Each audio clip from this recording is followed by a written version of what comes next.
রূপৈঘাট ভোরবন্ধা মহিলা মণ্ডল কংগ্রেসের সাধারণ সভাত উপস্থিত বিধায়ক নুরুল হুদা 2026 বিধানসভা নির্বাচন যিমানে চমু চাপি আহিছে সিমানেই যে তৎপৰ হৈছে ৰাজনৈতিক দলসমূহ তৈয়াৰ কৰিছে নিৰ্বাচনী ৰণকৌশল নিৰ্বাচনী প্ৰচাৰ আৰু প্ৰসাৰৰ বাবে প্ৰতিখন মণ্ডল কমিটিয়ে গঠন কৰিছে ৰূপৈঘাট কংগ্ৰেছে ৰূপৈঘাট সমষ্টিৰ বিভিন্ন মণ্ডল লগতে অজুফা খাতুনক সভানেত্ৰী আৰু চালেহ খাতুনক সম্পাদিকা হিচাপে লৈ ভোৰবন্ধা মহিলা মণ্ডল কমিটিখন গঠন কৰা হয় ইফালে আগন্তুক 26 নিৰ্বাচনত ৰূপৈঘাট সমষ্টি পুনৰ কংগ্ৰেছৰ দখললৈ যোৱাৰ লগতে বিজেপিক ধুলিচ্ছাত কৰি অসমত কংগ্ৰেছ চৰকাৰ গঠন কৰিব বুলি মন্তব্য কৰে বিধায়ক নুৰুল হুদাই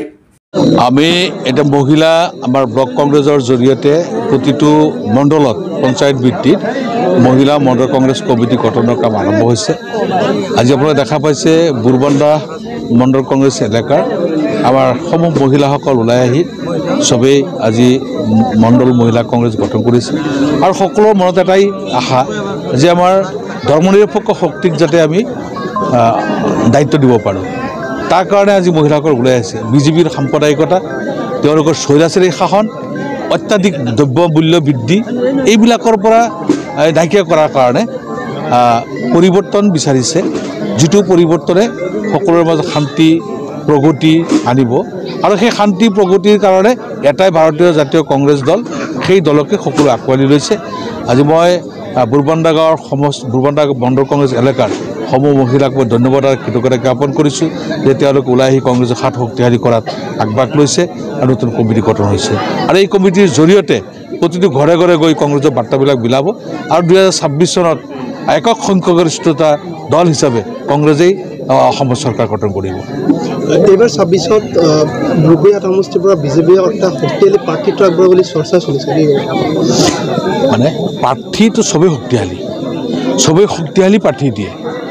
যোৱা দুটা নিৰ্বাচনতো আছিলে শক্তিশালী প্ৰাৰ্থী আছিল ভোট দিব জনতাৰ মনৰ মানুহকে বাছি ল'ব ভোট যেতিয়া দিব তেতিয়া ভয় আৰু শংকা মনত লৈ নিদিয়ে কাৰোবাৰ ৰঙা চকুত ভোট নিদিয়ে মানৱতাৰ খাতিৰত যিসকলে মৰম স্নেহৰ মাজত থাকি ভাল পায় যিসকলে যাক ভাবে যে তেওঁৰ দ্বাৰা কাম হ'ব তেওঁকে ভোট দিব গতিকে বিজেপি বা অন্য যি দলেই নাথাকক কিয় যিমানে শক্তিশালী প্ৰাৰ্থী নিদিয়ক কিয় জনতাই ভোট দিব আৰু জনতাই সৰ্বে এইবাৰ ৰূপৈঘাট সমষ্টিৰ 26ত ইআইডিএফ দলে কুচকাৱাজ চলাইছে দেখা গৈছে ক্ষতি কৰিবলৈ চাওক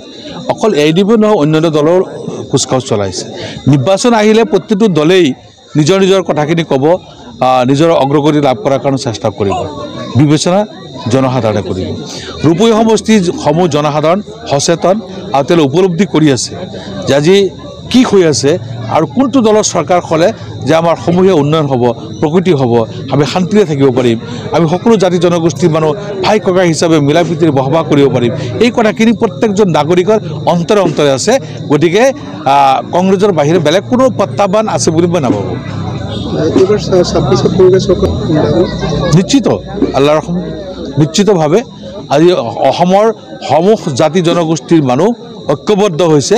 যে বিজেপিৰ অপশাসনৰ পৰা মুক্ত হোৱাৰ কাৰণে